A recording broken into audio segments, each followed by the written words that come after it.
নওশাদ সিদ্দিকী যেতে যেতে দেখা যায় একটা ছেলেকে কোলে করলে আদর করছে। উনি তো আদর করছে কেন? উনি তো রাজনীতি করছে। উনি মমতা ব্যানার্জি, এই কি বলে শুভেন্দু অধিকারী, যারা রাজনীতি করে তারা রাজনীতি ফয়দা নেওয়ার জন্য সব জায়গায় যায়। নওশাদ সিদ্দিকী যত জায়গায় গেছে মানে প্রার্থী হওয়ার আগে এই পরে সব রাজনীতি ফয়দা নেওয়ার জন্য গেছে। মমতা ব্যানার্জি যেখানে যাবে রাজনীতি ফয়দার জন্য যাবে, তো শুভেন্দু অধিকারী যেখানে যাবে সে রাজনীতি ফয়দা নেওয়ার জন্য যাবে, এটা আমি মনে করি।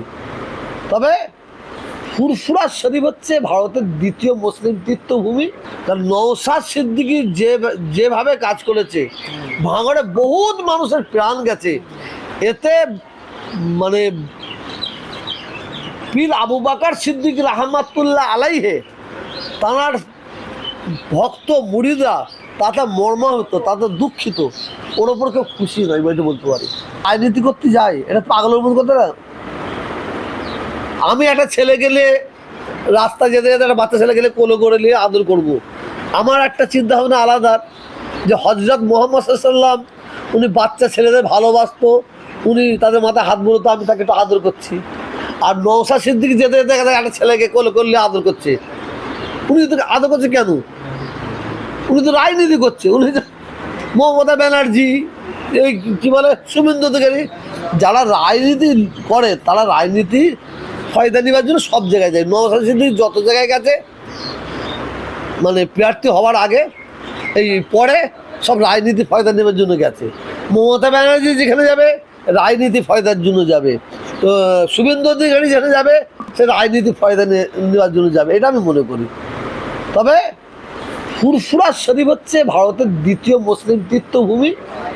আমার ফুরফুরা শরীফ পীর জাদা পীর সাহেবরা, আমরা সবসময় আমাদের মধ্যে একটু ভুল বোঝাবুঝি থাকতে পারে বড় সংসার, কিন্তু আমরা কোনোদিন এই ফুরফুরা শরীফকে বড় মার কি বলে আর ওই মতুয়াদের মতো করতে দেবো না, কথা বলেন না। কারণ নওশাদ সিদ্দিকী যেভাবে কাজ করেছে, ভাঙড়ে বহুত মানুষের প্রাণ গেছে, এতে মানে পীর আবু বকর সিদ্দিক রহমাতুল্লাহ আলাইহে তাঁর ভক্ত মুরিদরা তাতে মর্মাহত, তাতে দুঃখিত, ওর ওপর কেউ খুশি নয়, এটা বলতে পারি। কত কথা বলার সময় পাবো জানি না, আর আমি চাই না ওনাকে এখানে আসার পরে ওনাকে বিরক্ত করা উচিত বলে আমি মনে করি না।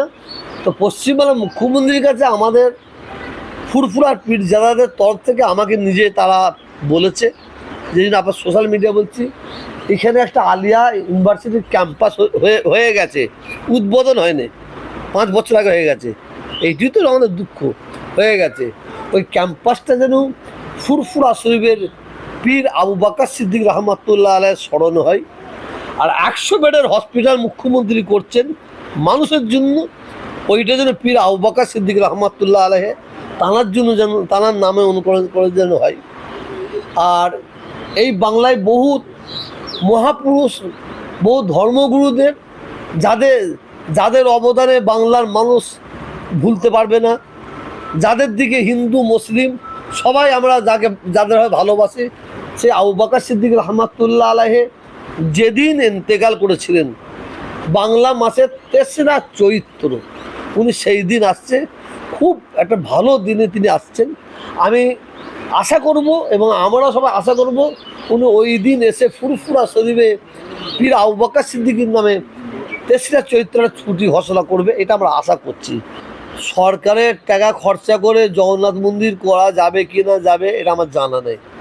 সরকারের টাকা খরচা করে ইফতার মজলিস করা যাবে কি না আমার জানা নেই, কথা বুঝতেছেন না।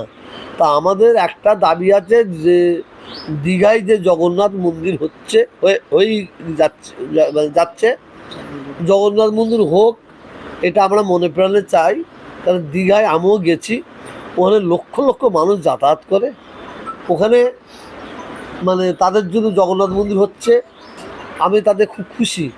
কিন্তু এটাও মুখ্যমন্ত্রীকে জানতে হবে, ওখানে শুধু হিন্দু ভাইয়েরা যায় না, মুসলমান ভাইয়েরা যায়, তো তাদের জন্য একটা মসজিদ কিভাবে করা যাবে, কোন প্রসেসে করা যাবে, ওয়াকফ মানে ওয়াকফ বোর্ডের আন্ডার দিয়ে করা যাবে কি না, এটা ওনাকে চিন্তা ভাবনা করার জন্য বলতে পারি। মানে বাংলায় হিন্দু মুসলমানের তাস খেলবো, তাস খেলে আমরা ভোট নেবো, এটা পারবে না। আমার ক্ষোভটা কোথায়?